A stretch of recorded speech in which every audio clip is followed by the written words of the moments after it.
Hey guys, welcome back to the I'm Glad I Know YouTube video series sponsored by Health Education Learning Project.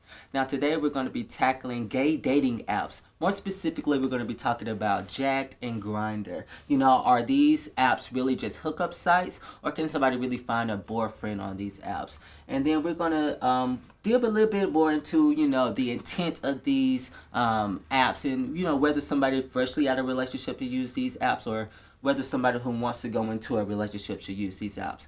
With me to help tackle this topic, I have PJ Moten. Now, PJ, you use these apps, right?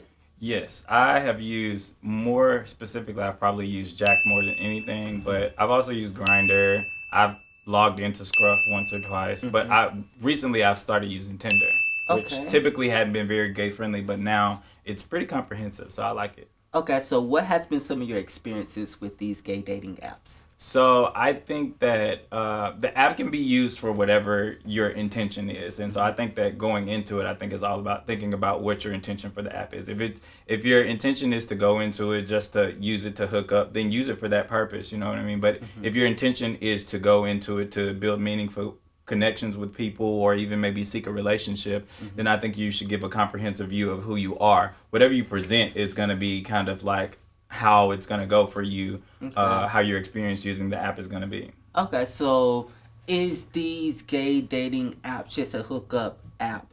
Some say yes, and some would say no. So it's kind of yes and no type of situation. Yeah, I mean, it goes back to like what your intent for the usage is. I mean, if you intend to use it to hook up, then that's what it's going to be for you. You know what I mean? But I know a lot of people, including myself, who don't just use it just to hook up. I mean, I have used it to hook up before, but a lot of times I travel a lot for work. So I go I go on it to find out what the hottest spots are for the night, you know, to talk to guys, maybe connect with some guys maybe for lunch or brunch or something like that. A lot of times it's not necessarily just sexually driven. A lot of times it's just your desire, kind of like Facebook. You use it to connect with other people outside of your personal network that might be in a specific area that's close to you. Luckily with Jack'd and like Grindr, it kind of shows you the people that are in the nearest perimeter, so you kind of have the opportunity to take it further and meet them in person if you choose to do so.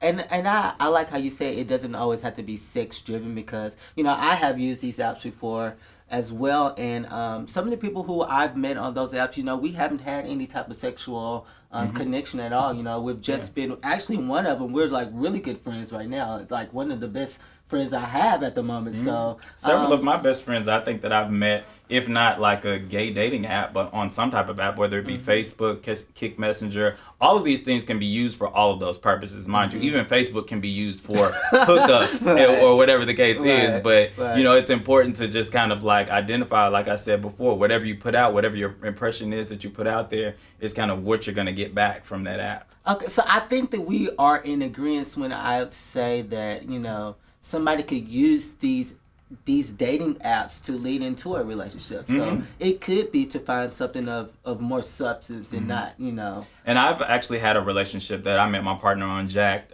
So we initially, of course, met there, or initially started conversation there. Then we moved on to like texting and then finally met in person. And so I think it goes that way, you know, in this millennial generation. I think it just goes that way anyway. That's your primary way or segue into connecting with people online, and then you go into, if you're interested into that person, you go into meeting in person, and then you build whatever the relationship is from there. And like you said, it's all about intent. Right, exactly. So for somebody that's just getting out of a relationship, I don't think that that's the perfect avenue to reconnect with people when you're just out of relationship, because you're so vulnerable, and so, you know, a lot of times in that state of vulnerability, sex is something that kind of helps people cope with their relationships and stuff like that. And so with it being so sexually driven, sometimes I think that might be sending you in the wrong direction.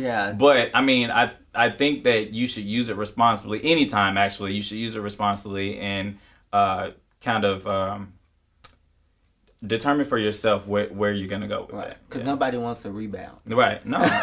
You shouldn't even want a rebound type of situation. Exactly. You know, if you're trying to build a real relationship with somebody. So what about the people who has been out of relationships and now want to go back into a relationship?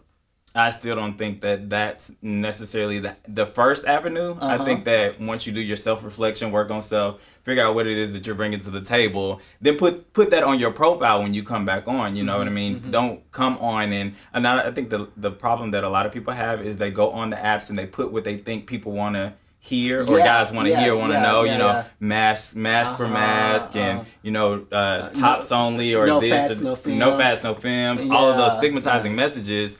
But I think that they do that not necessarily because it's what they like, but they think that it's what's going to attract the type of guy that they like. When ultimately, if you're not your authentic self on your profile, once they finally meet you in person, they're going to know. They're going to know, right? So there's catfishing business. It's the same thing. Maybe if you're not using somebody's picture, but you're still talking about something that's not necessarily a reflection of you, that's still catfishing at the end of the day. Right. So, well, thank you, PJ, for coming on to the show and helping us tackle these questions. Guys, thank you for tuning in today, Health Education Learning Project. If you guys have questions, please send them to questions@healthfw.org. And remember, it's always important to stay on top of your HIV and STI status. You can come by help during business hours and get your test. And make sure you hit that subscribe button at the bottom. Once again, my name is Phillip Turner. See you guys later.